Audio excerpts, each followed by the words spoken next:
want to speak now to Michael Crick, former BBC political editor of Newsnight. We worked together on Newsnight, and Michael, I can honestly say that I hadn't a clue at that stage, certainly, and I still don't really, what your political views actually are. You acted with complete impartiality when you were political editor of Newsnight. How has the BBC got itself into such a crisis, and what does it do now, do you think?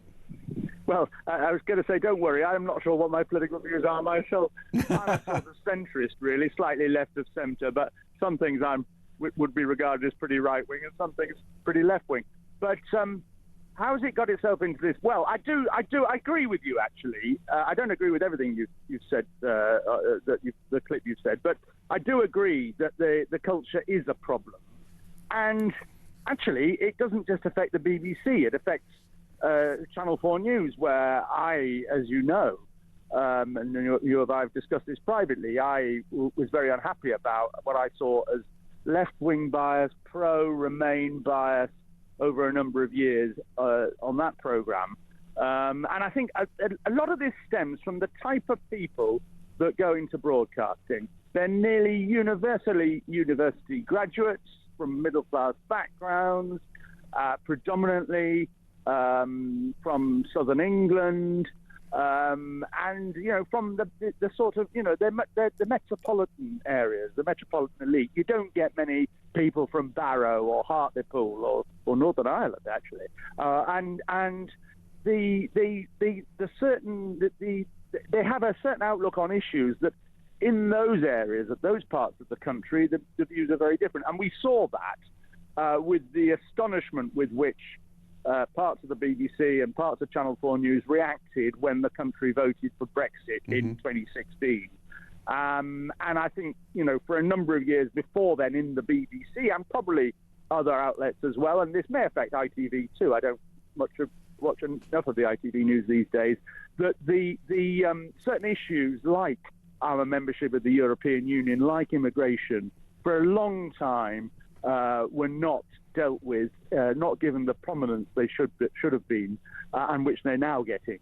And for instance, the BBC was very slow, and indeed a lot of other broadcasters were very slow in the period, when was it, roughly 2021, 2022, when migrants started costing the channel in small votes. Does that extend? It was Nigel Farage, actually, who was broadcasting mostly on that issue at that time.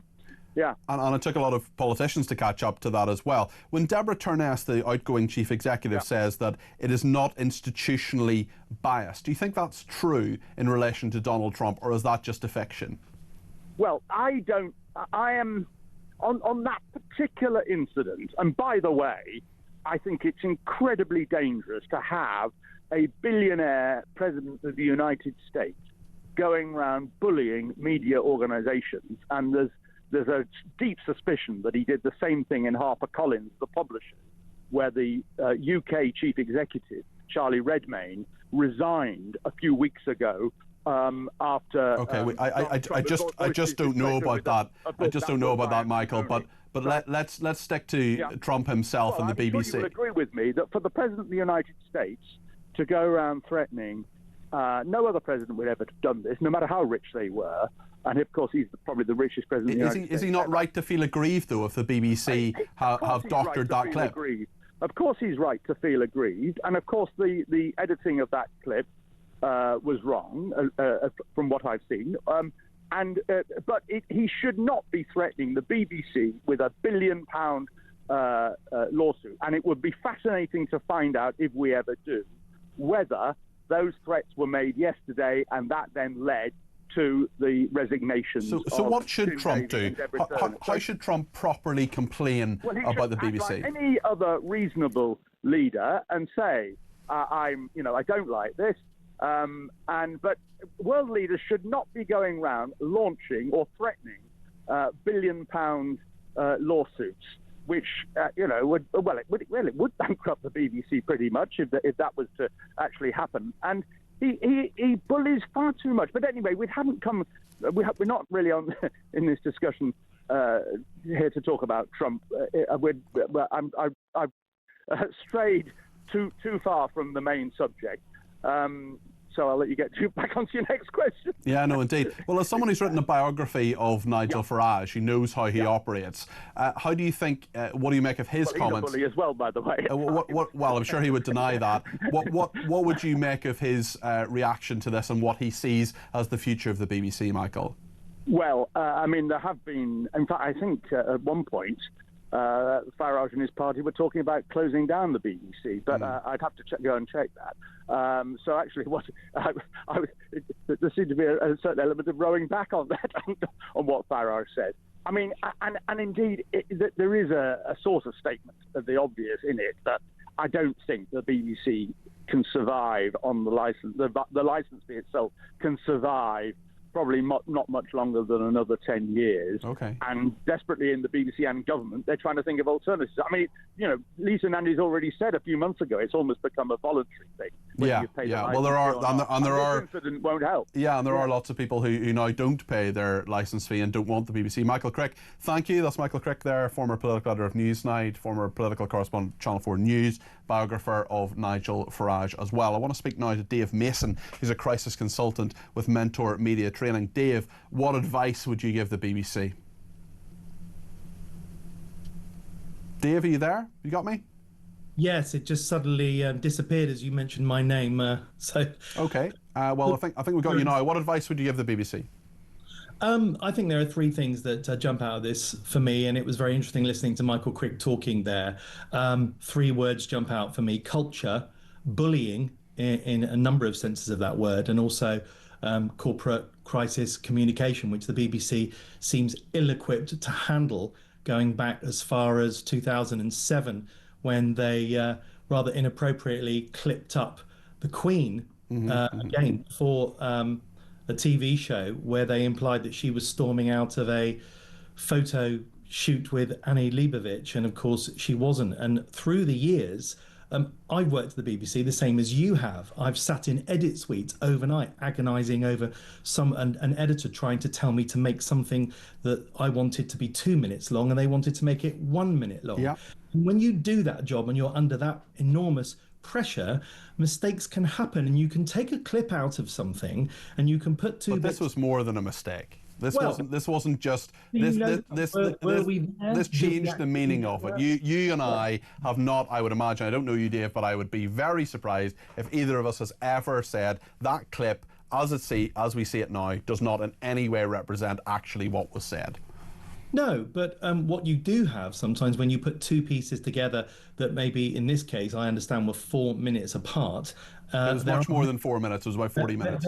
There are mechanisms where you can use a fade to black, or you can use a graphic. We do it on this station, Louis, called a white flash. You get a little flash, and you know that they're two separate bits. The passage of time, and I think that's important. So it's good for people to hear that there are technicalities and things that you can do here. Whether it's not for me to say whether there was bias or not in this case that was anything more than unconscious. Come on, it's pretty conscious when you change the meaning of something. That's conscious. Can I finish my point? You can, but it's conscious. No, those are your words, not mine. The point is, I favour cock-up rather than conspiracy over the years. The problem we have with the BBC, going back to my point about culture, is they are gripped by, I think, issues where there was concern over bullying, both from senior managers and also from talent that had bullied junior staff, and that there was this imbalance that we've seen in broadcasting over the years between the talent and the production staff.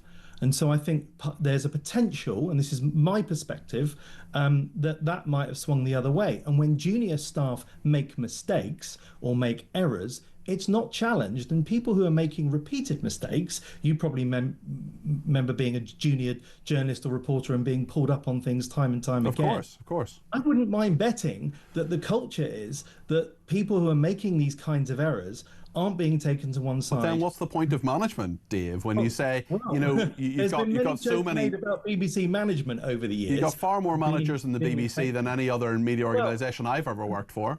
And ineffective ones in lots of cases, and I worked there and I saw this. So the thing that concerns me is that, yes, there is a cultural problem over the way their governance and editorial management of mistakes that keep happening. Because why do we keep having mistakes? We've had mistakes in Yeah. Strictly. It's not just news. Let's just broaden this out. It's a broad church.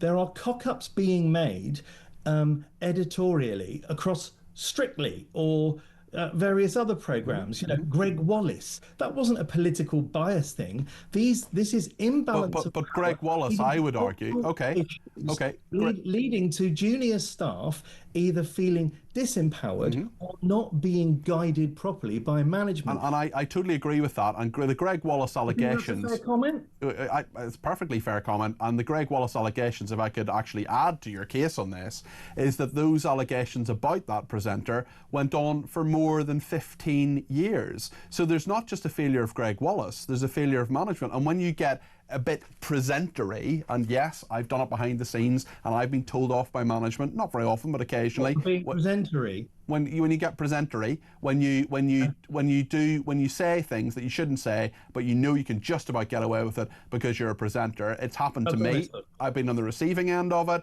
I've given it out and I've been told off about it. There was one occasion when a manager rang me for 48 seconds the next day, and I knew by the end of it I had been told, I had been admonished. There's another word I would use, but probably not at 6:20 in the evening. And the fact is that I didn't do anything like that again. The fact is that the management failures and the fact that these things can happen, particularly in regard to presenter behaviour with Greg Wallace, for example, that's not just a failure of Greg Wallace, that's a failure of management too. Yeah, I thought we would disagree. I absolutely agree with you that the failure of management goes beyond news and it's systemic across an organisation. And lots of people have been saying there's a cultural issue at the BBC, but what I wanted to come on and suggest to you that this is what's at the heart of it. It's not correct management of staff who are making repeated mistakes, and that just lots of separate episodes of things being badly edited or put together does not add up to one great big conspiracy theory of an organization acting as one organ to be to be extremely biased. I just don't believe it. One person described the BBC, I remember this not long ago, it was very good, that the BBC editorial structure is 250 BBCs because you've got editors with the license to make their own editorial decisions about what they lead on, what stories they follow all over the world. Although, well, I can see where you're coming from. Okay, Dave, I can see where you're coming from. There is not one BBC acting as an organ. But I do take the point about unconscious bias, and I think what you were discussing with Michael Crick before. But the problem is, Dave, just let me ask one more. Dave, just let me ask one more question. The problem is that there is clearly unconscious bias. There's unconscious bias everywhere. There's deliberate bias everywhere as well. But the problem is as well that Michael Prescott, his report, if you read it, as I expect you have or will, is 19 pages of repeated errors that show bias in lots of different areas. And clearly, I'm not saying every single person at the BBC is biased. I'm not saying every single one of them is a left-wing tree hugger who hates Donald Trump. I'm not saying that for a second. I know lots of people who work for the BBC. I've worked for it myself. It's not an entirely flawed organisation. It does many good things. I make one point about the expertise that I've come on here to really discuss, and that is the vacuum that BBC management leave when they don't communicate. Now, they could have apologised for this last week and they left a vacuum. They could have done it in May and they left a vacuum. And the board failed to sign off on a statement, which is exactly the vacuum that creates organisational crisis. And this is... But just finally, Dave, I've got to say this because it's so important. It could have saved the BBC all the crises they've had in the last few years with Wallace or Strictly last Christmas, with the Go Compare chap, all the rest of it. They could have saved this by nipping it in the bud with very early crisis communication. Intervention. But do you accept, just finally, Dave, do you accept that there has been deliberate bias, as Michael Prescott has pointed out? No, I'm not accepting that. Okay. Thank you for that. Okay, Dave, thank you. That's Dave Mason there. He's a crisis consultant at Mentor Media Training. I think he's wrong on the final point, but he certainly had his say.